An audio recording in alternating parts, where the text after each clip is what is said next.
Hello again, my name is String from my channel GG2String, and welcome to another sort of cosplay, sort of adaptation in Skyrim's Special Edition.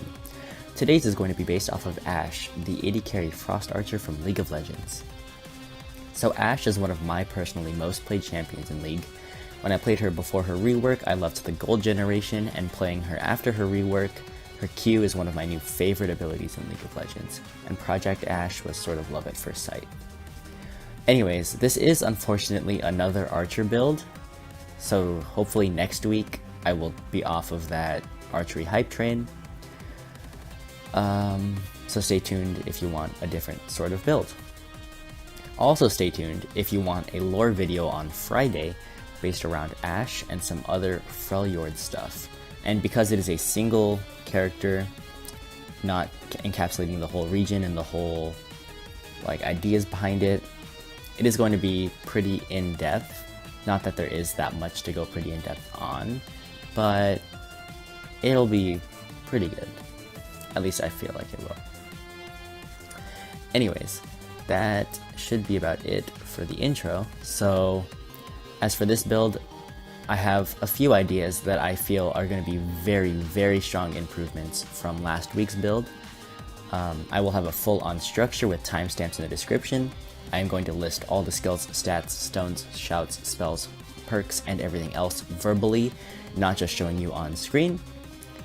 And yeah, before we begin, I'm going to again let people know that this is indeed a modded build with all the mods I used linked in the description. So be sure to get those if you want to play this build. So now let us get into the first part of this build, which will be the race, the stats, and the aesthetic. So we are going to begin with the race, which is going to be a Nord, both because Ashe is a human with pale skin, white hair, and blue eyes, but also because she is the ruler of her own tribe in the northern lands of Freljord in the League of Legends universe. So in the Elder Scrolls universe, having her be a woman of the northern lands of Skyrim is quite fitting. As for the stats, you're going to want to have an almost even spread of health and stamina, with a slight focus more on health and no magicka investment. As for the aesthetic, you're going to want the palest skin, you're going to want white hair, and blue eyes. And for armor, I am again using the Divine Elegance Store mod, which gives us access to the Brigida Armor Black Light Armor for the body armor, the Riding Boots Black Leather Armor for the boots, and the Rain Leather Armor for the gloves, along with either a black cape and no hood, or a mercenary cloak that comes with the white hair. As for the more aggressive part of the aesthetic and cosplay part, you're going to want more of a stall rim bow with stall rim arrows. And because we are using the Ordinator perk overhaul, you can combine ancient Nordic arrows with frost salts at a forge to create ancient Nord arrows freezing, which upon casting will explode into a 50 points frost damage explosion. So let us now get into the skills, perks, spells, and shouts section of this build. As for the skills this build uses, they are very few, but because of that, you are allowed to heavily invest in them. However, you are probably going to need to legendary some of them a few times because of that. The skills we are using are going to be archery, light armor, smithing, and enchanting. For archery, the perks you're going to want to go up the second from the left branch, obviously taking all of archery mastery. You're going to want to get crippling shot, pinning shot, thieving raven, and perfect aim from that second from the left branch.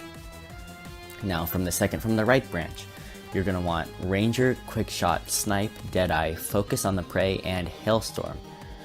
And then to round out archery, you're going to want the rightmost branch, including steady hand, all of the perks, hunter's discipline, and trick arrows to get those dank freezing arrows to help us emulate Ashe's ultimate. As for the light armor, you're going to want light armor mastery, all of it, as a leaf.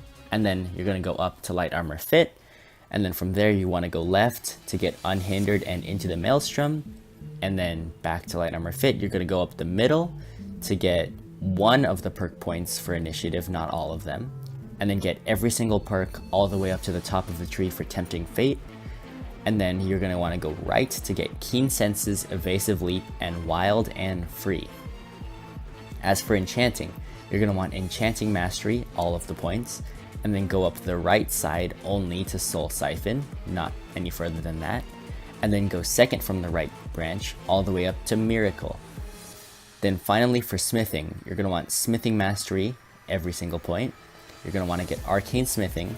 You're going to want to go up the left branch, taking only one of each perk, depending like what gear you have, or what types of ores you can find and stuff like that, until you get to the Stall Rim part of exotic smithing. It's going to be called Crystalline. And then from there, you are done with the left side. Then you want to go all the way up the right side for Iron Lore, being sure to specialize in either archery or light armor. Although I personally did archery, I believe light armor is probably more efficient. As for spells, you're not going to have any. This is not a mage build in any sense of the word, except for the enchanting part. You're going to want shouts, as you need to become the Dragonborn to take part in the Dragonborn DLC to get your Stall Rim bow and arrows. So shouts, you're going to want Ice Form mainly, but you can use Slow Time and Dragon Rend if you wish. Amongst others, you can use whatever you want, but those are the three main ones that I personally recommend. Altogether, these skills, perks, and shouts create a really fun archery combat playstyle. However, it is unfortunately impossible to encapsulate all that Ashe is as a champion in League of Legends because Skyrim is not League of Legends. There is no way for us to exactly copy her Q, Ranger's Focus, which is just a barrage, but in Skyrim we can mimic it, which is why you have the perks that increase draw speed and make you fire faster, so that you can fill those bandits, those dragons, those vampires, whatever you want, with just a slew of arrows really quickly. There is no way, absolutely impossible, to encapsulate her W volley and her E hawkshot, which is unfortunate. However, her ult, there are many ways in which we can do this. We can use the Ice Form shout to just stun someone for a long time. You can also use the Ancient Nordic Arrows Freezing because those explode with frost damage, which is the main reason we are using those as well. So as for other cosplay mimicking things, her ice bow, I mean obviously Stallrim is an ice bow, that helps, and it's also in the lore her bow is enchanted, so our bow is enchanted. Stallrim gets better enchantment points, strength, whatever you want to call it, if you have frost damage, which we do, but I will get into that more in a second. Her armor is black and it's leather and it's light, so we have that.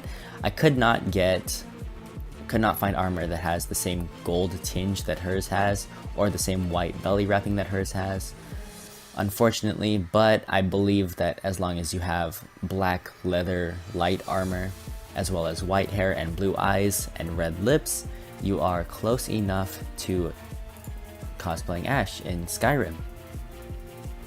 So we shall now get into gameplay and role-playing aspects of this build. So as I explained, for combat, you want to be a combat archer, running around with your bow and your arrows, taking out enemies as possible. You're not going to want to stealth, except for maybe your first shot at a camp. You're not going to want to keep sneaking, as sneak is not one of our skills. As for enchantments on your gear, you want frost damage and soul trap on your bow to keep with the whole ice theme, as well as to make it viable late game because Stallrim gets increased benefits from frost damage enchantments, and you're going to want soul trap to keep your bow charged, as well as to give you soul gems to enchant your other gear. So as far as your other gear, you're going to want to fortify health, fortify light armor, fortify archery, and fortify stamina on whatever you can. Prioritizing: fortify archery first, fortify light armor second, fortify health third, fortify stamina fourth. So enchant your gear however you wish using those guidelines. As for guilds to join and questlines to participate in, you for sure want to do the main quest line and become the Dragonborn. You want to defeat Alduin. You want to either side with the Greybeards or the Blades, that's up to you. I personally recommend siding with the Greybeards though. You are going to want to do the Dragonborn DLC to defeat Mirak, so that you can travel to Solstheim for your cool Stallrim gear. Pun intended. you're going to want to do the Dawnguard DLC and side with the Dawnguard because this is not an evil build. You also want to do the Civil War questline siding with the Stormcloaks.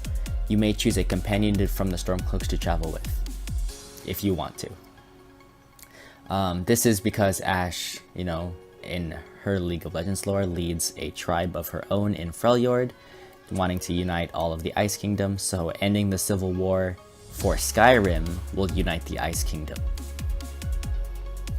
Anyways, continuing on from there, you are going to want to take down the Dark Brotherhood, because Ashe is not fond of assassins. You will know why on Friday, if you stick around for my lore video.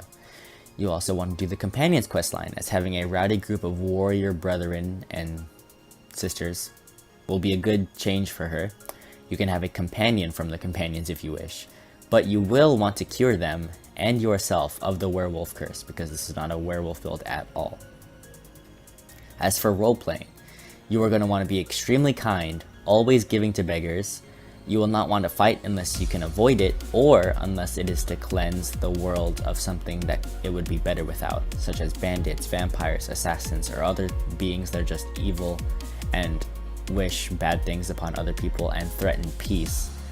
Peace is the main thing with this build. You want to keep the peace no matter, or any way possible. So you want to end the Civil War questline as soon as possible. You want to get rid of the dragon problem as soon as possible, and stuff like that. So you all are going to want to do the Daedric questline of Azura to get either her star or the Daedric star. Either one is fine. You are going to want to do Kind's Sacred Trials questline as well. So that should about wrap up everything that is mandatory to go over. So I really do enjoy this build, as it is, in my personal opinion, a really sick way to combine the two worlds in a really fun build that can only be improved upon in the future. So as for the merging of the two worlds, you know, as I already mentioned, Ashe rules the Northern Lands in League of Legends. She's like a cold, hardy female warrior. I guess she's an archer, if you want to use terminology like that, but that is such a really good segue just into the Skyrim world at all. Like, if it was a different Elder Scrolls game, it'd be much different, but because it's in Skyrim, doing this for Ashe is so good. So anyways, that should about do it for me and the build, I think. Please be sure to leave anything I forgot down in the comment section below. Be sure to like if you like the video, and subscribe to keep up with my content for other builds and lore videos in the future, like the one this Friday for Freljord from League of Legends. For now, this has been String from my channel at GG2String. Thank you guys so much for watching, and peace.